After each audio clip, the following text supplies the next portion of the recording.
Hello, everyone. Thanks for joining us today. This is the What's New in ENVI 5.7 and IDL 8.9 webinar. My name is Bill Okubo. I'm one of the product managers here at NV5 Geospatial. And I'm joined today by Zach Norman. He's another one of our product managers, and he'll be presenting the bulk of this, all the latest and greatest details in ENVI and IDL over the next 40 or so minutes. There's a couple of housekeeping items before we get started. The first one is that all attendees are muted, so if you have any questions, go ahead and type them into the Q&A chat box on your panel there. And we'll try to go through as many as we can at the end. And then the other thing is that we are recording this webinar, so we will email you a link to the recording and the slides over the next couple of days. So with that, I'll go ahead and turn it over to Zach to jump right in. Thanks, Zach. Thanks, Bill. So here's a look at what we'll be covering today. We'll go through a quick little introduction, so show some pictures of Bill and I and our contact information, and then we'll dive right into our features for this release. And we've got some exciting stuff that we're going to be talking about at the end, some newer things called the ENVI ecosystem and a new product that we're introducing as well. So stay tuned. We've got a lot of good stuff to cover today. So first things first, this is what Bill and I look like, or mostly look like. My hair is a little bit shorter. Bill's is a little bit longer. But we're, like Bill said, we're both in the product management team, and certain portions of this presentation will be tag teaming just a little bit. But there's our contact information, our email address if you need to reach out to us. Just a quick little FYI, we did go through another name change for our organization. We're now a part of NV5 instead of L3 Harris. Same people, same team, so just the name that's changed, and we've had plenty of those over the years. So don't worry about it too much if it's the first time that you've been around and notice that. So with that, we'll go ahead and jump right on into our content and start with some of the changes for licensing for this next release of ENVI and IDL. And with that, Bill, I'll turn it over to you and just let me know when you want me to change the slides. Yep, great, thanks, Zach. So there's just a few slides here. I want to touch on this because the licensing mechanism in this release is changing. And the reason we're doing this is because there were some problems in the existing licensing technology. So we've been able to resolve a bunch of those issues. The customer experience is going to be much better. In terms of notable changes, one of the big things is there's no more instance limits to the license of ENVI or IDL per user, right? So as a user, this means that if you want to start up and run a second or even a third ENVI or IDL session, you can do that. There's no limit to that. You know, bear in mind, the more you start up, the more you're going to bog down your system, but that's no longer controlled by the licensing. So there's going to be fewer failures, more relaxed use of the software with this form of licensing is what that really means. And then there's a brand new license server as well as part of it. And it has some very cool features, a nice dashboard, and it allows you to more easily manage many users, okay? The big thing is you'll still use the same activation code, so that'll be easy. If you already know your activation, we'll tell you a little bit more about that in a moment. Next slide, Zach.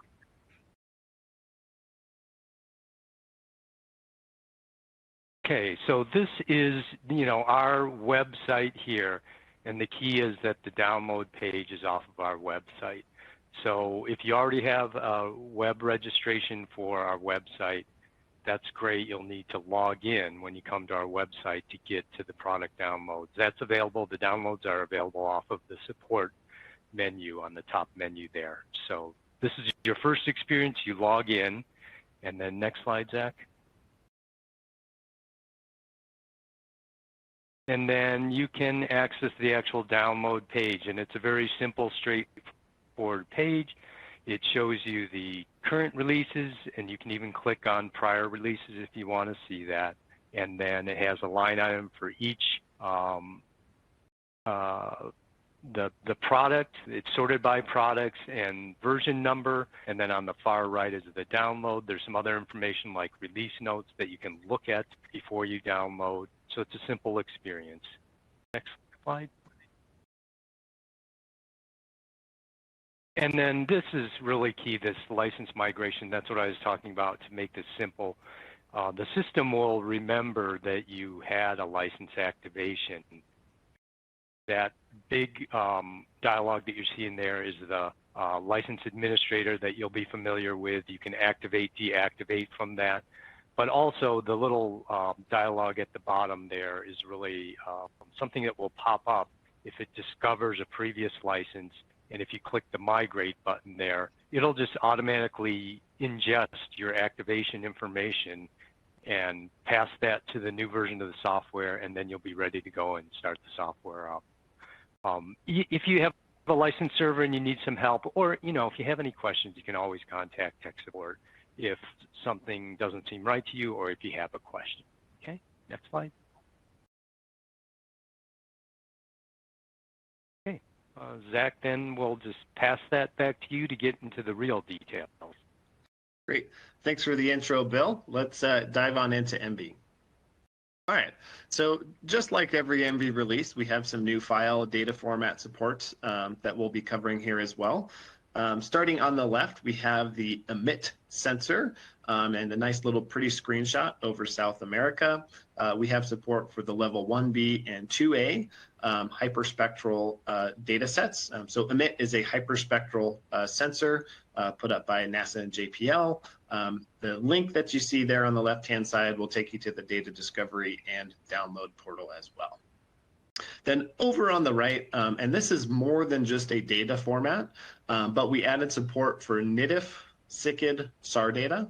So this encompasses SAR from small sats such as ICEYE, Capella, and Umbra. And this is also an important milestone for ENVI where we have native support for SAR data directly within the display.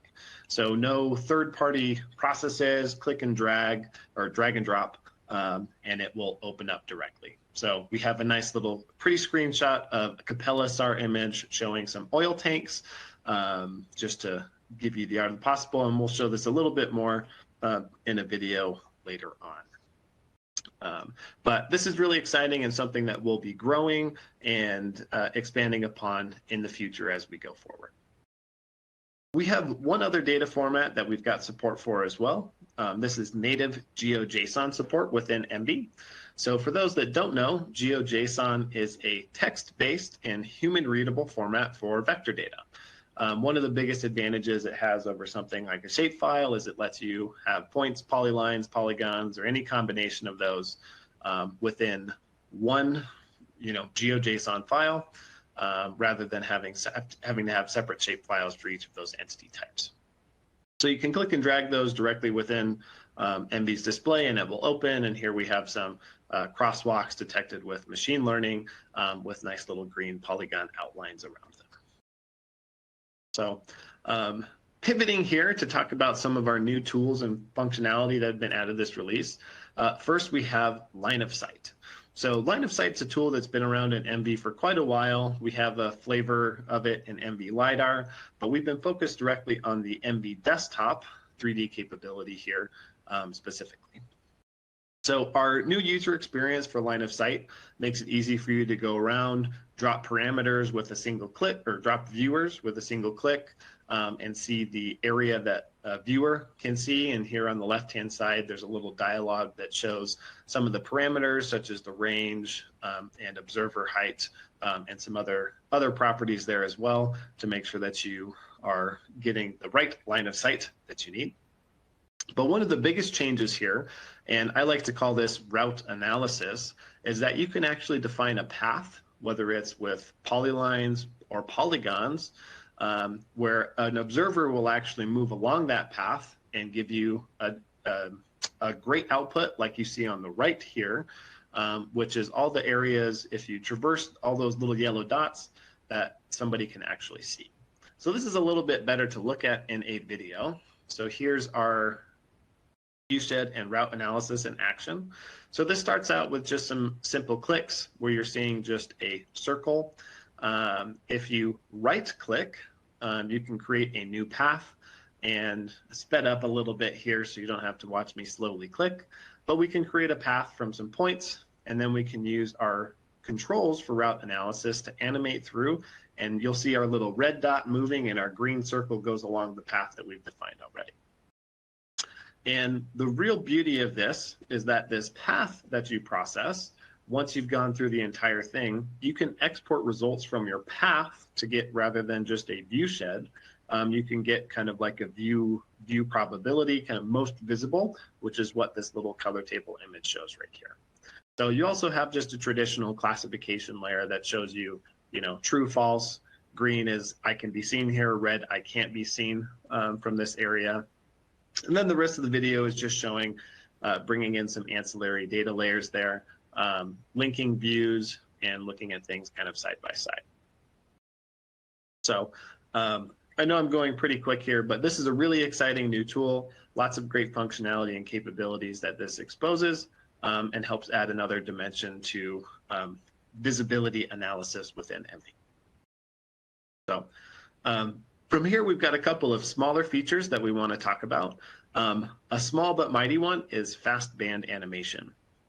So for the ENVI 5.6.3 release, we added a new feature called the Extreme Viewer.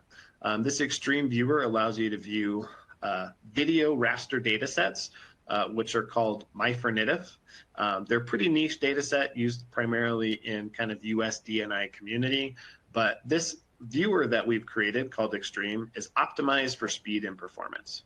So rather than using the old slow way of band animation, you now have another option to open up a band animation within the Extreme Viewer. So this animates through about 200 bands of hyperspectral data in about 6 seconds, and is like 8 times faster than if you did this just within the native ENVI display. So this is a great tool if you've got hyperspectral data and you just want to have a look at the amount of signal to noise and see how much visual information is coming through. It's a great way to take a look at that, and you can get speeds of like 30 frames per second. So very, very fast and very optimized. One other nice piece of functionality that's been updated for this release is the FLAASH module.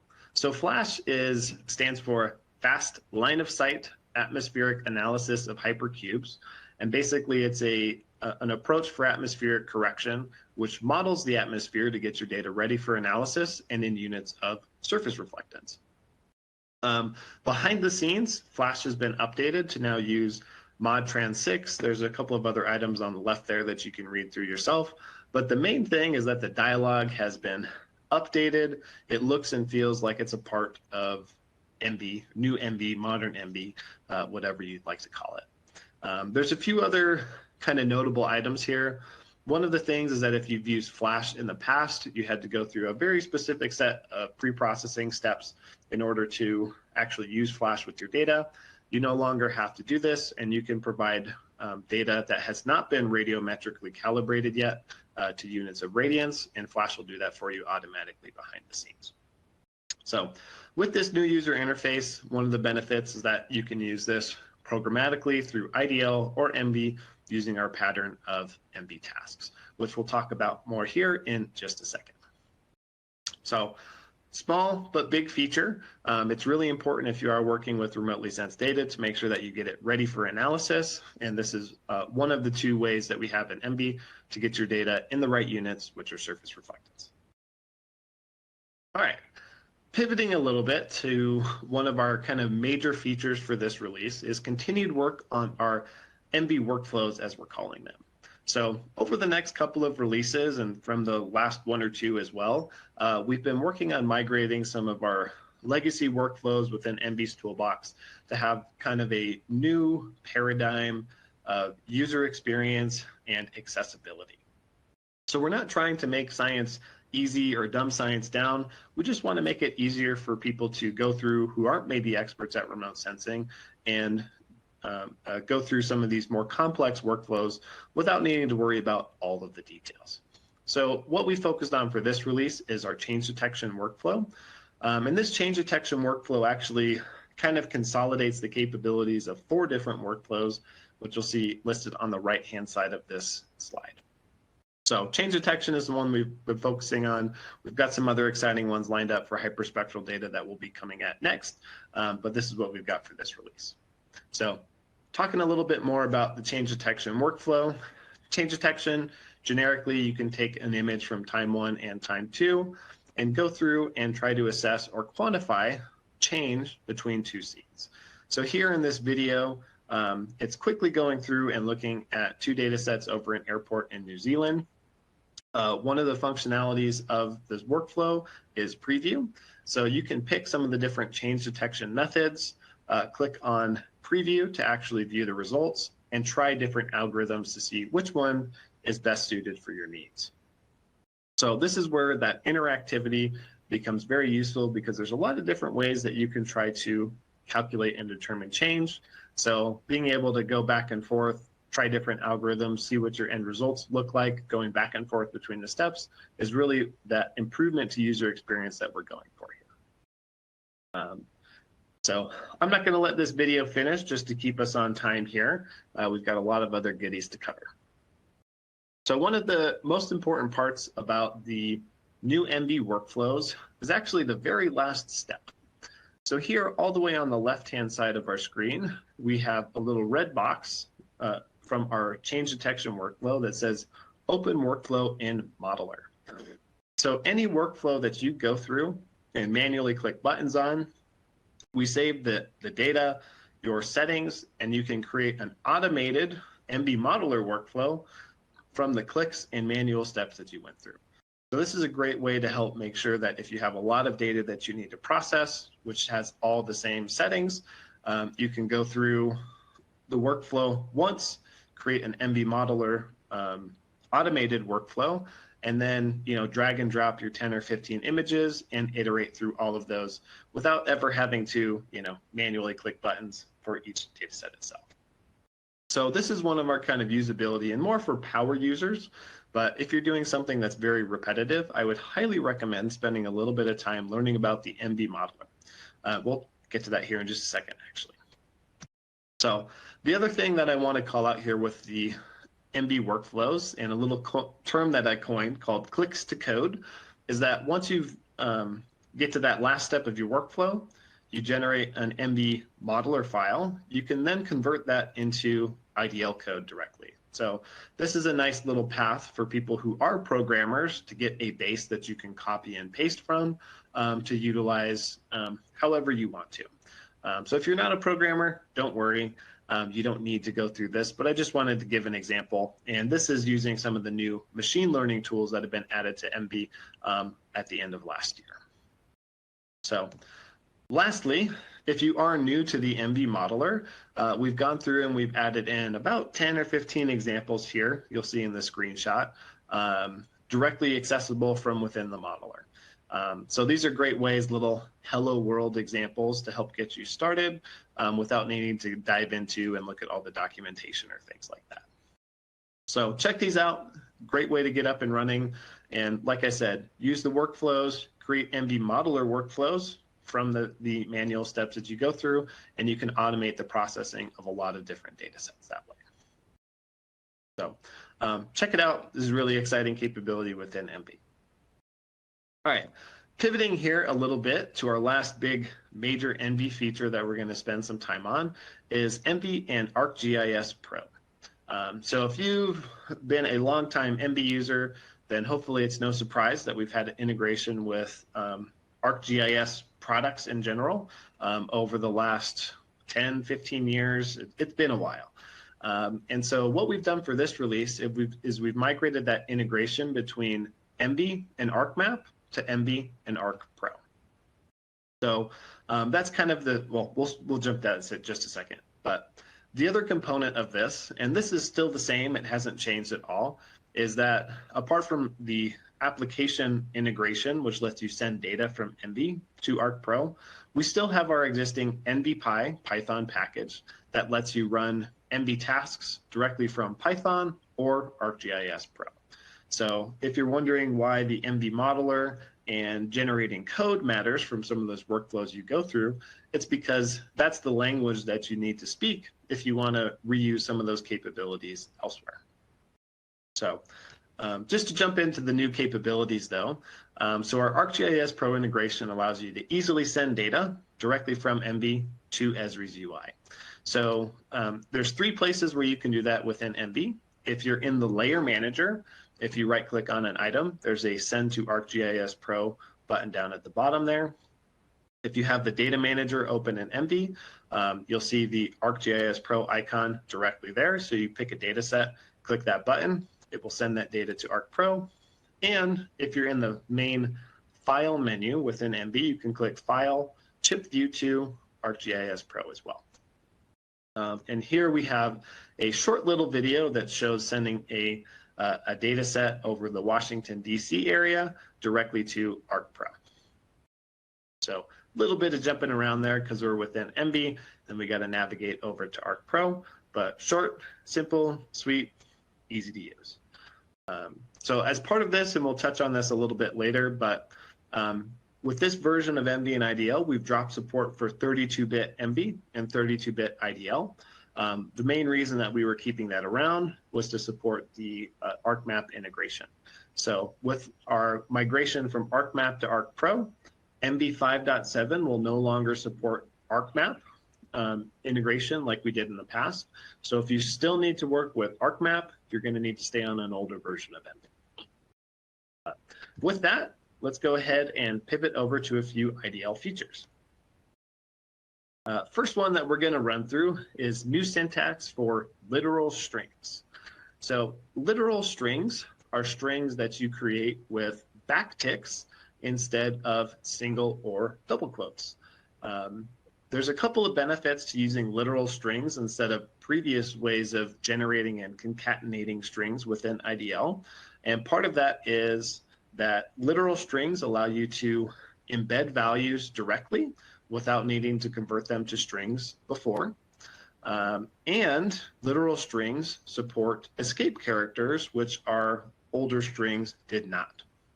So the couple of examples on this screen show, so if we look at the top left here, you kind of see where my mouse is with the darker background. This is embedding the number 42 directly into a string. So before you'd have to use the routine stir trim, (2) to convert that to a string and trim off excess white space. And now you can use $sign and wrapping in curly braces and put the variable directly, and it will embed that for you. No need for a function call. We'll manage everything behind the scenes. Then the other thing I was mentioning is that we can use escape characters. So with literal strings, I can use \r, which is the character 10 as a byte. So \r used to have to be represented as string of 10b, but now we can just have something that's a lot easier to read than we did the old way. So this is a great new feature. It makes it really easy, especially if you're reporting errors or things like that. You can also define multi-line strings with literal strings as well.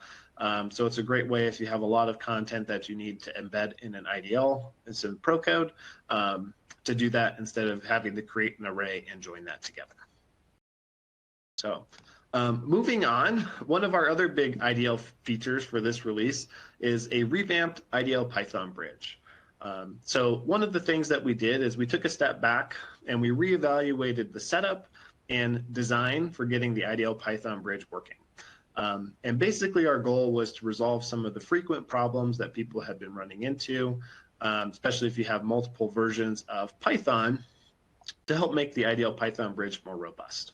So if we start with the screenshot all the way on the right, kind of by where my mouse is, the new way to initiate the IDL-Python bridge is if you are in Python, you'll import the sys module and then add the folder for IDL's bridges directory to the system path.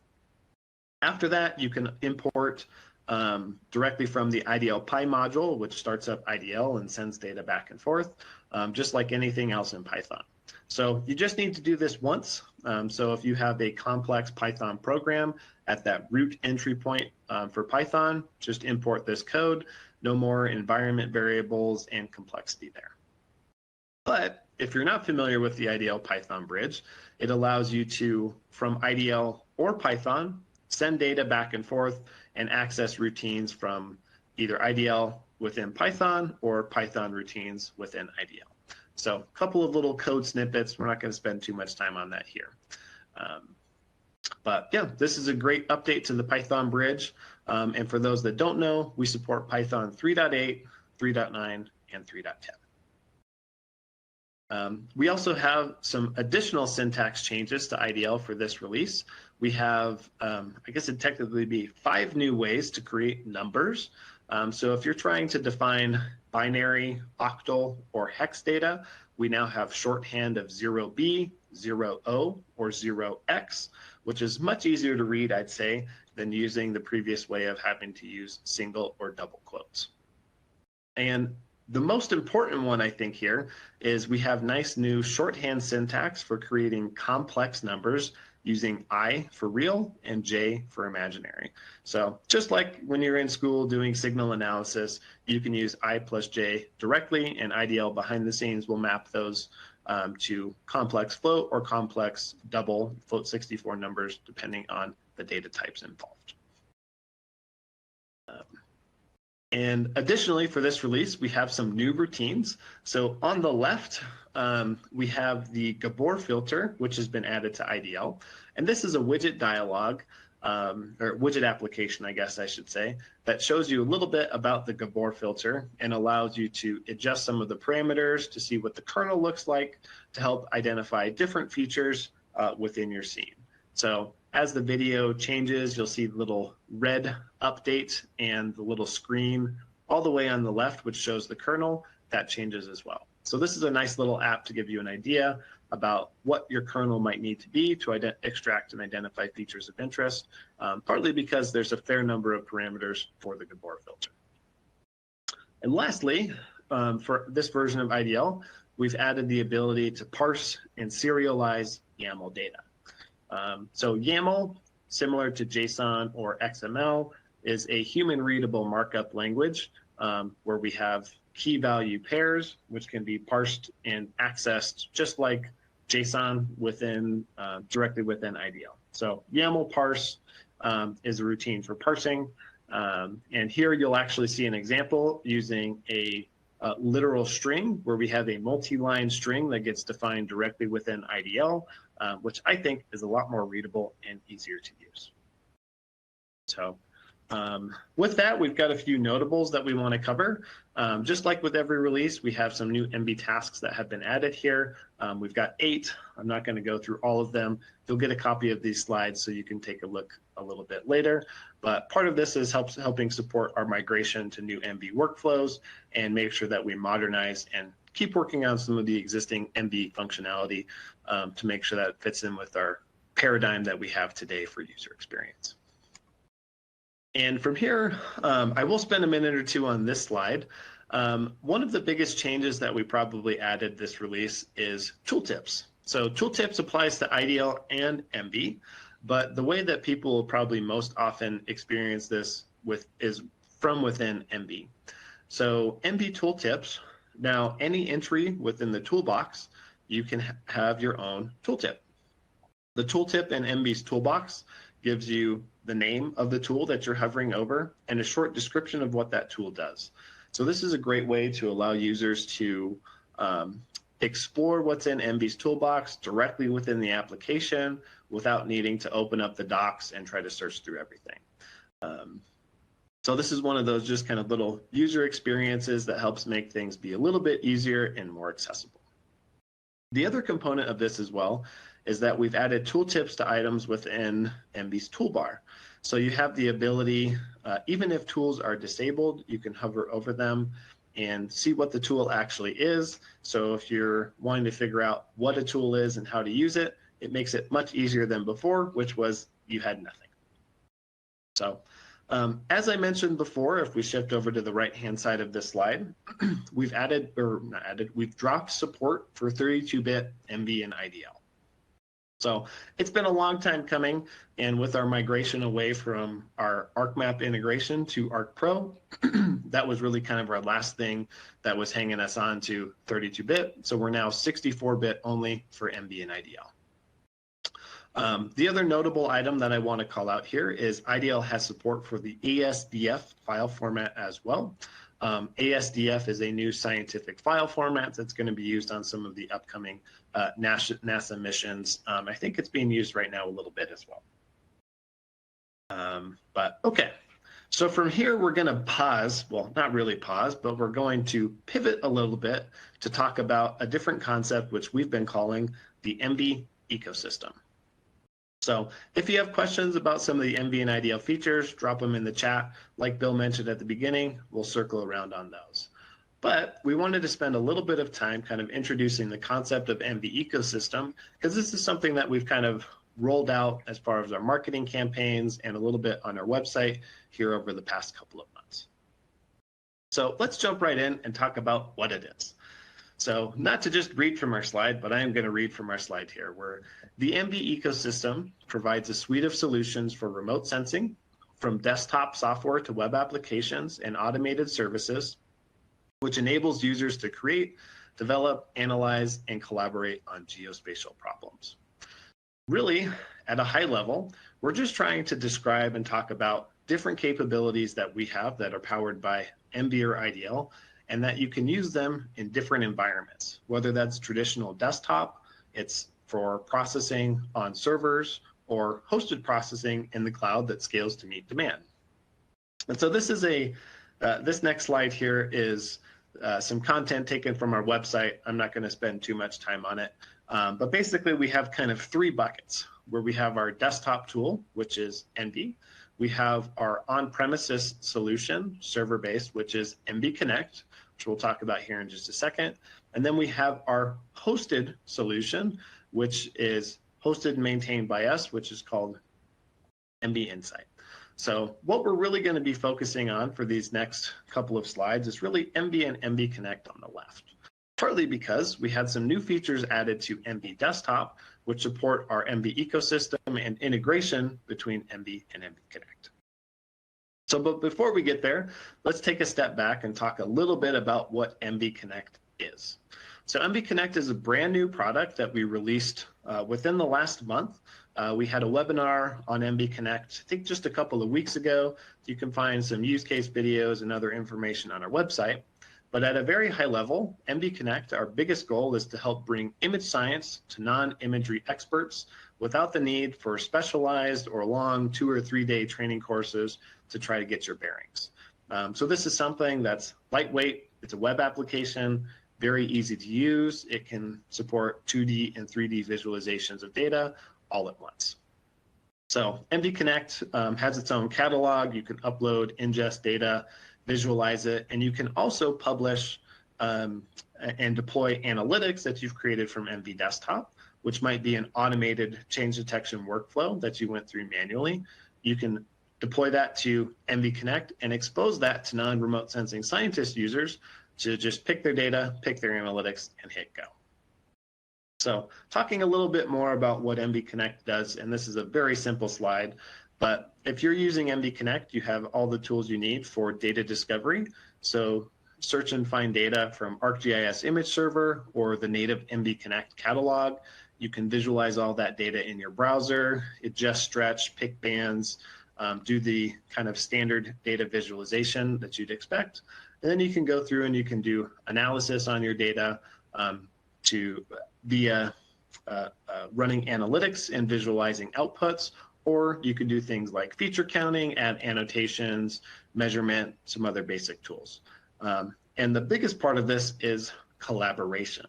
Because ENVI Connect is a server application, all the work that you do is stored on that server, including data, which you can open in ENVI Desktop. You can publish data from ENVI Desktop, and then all the work that you do on ENVI Connect is saved, which means somebody else can easily find and discover what you've done yourself. So just to talk about that a little bit more, with ENVI Connect, we're really trying to, bring teams, bring different types of users together. where a lot of what we were talking about earlier with our ENVI desktop capabilities and functionality, I'd say that that's probably a subject matter expert, someone who's a SME, knows imagery, knows image science.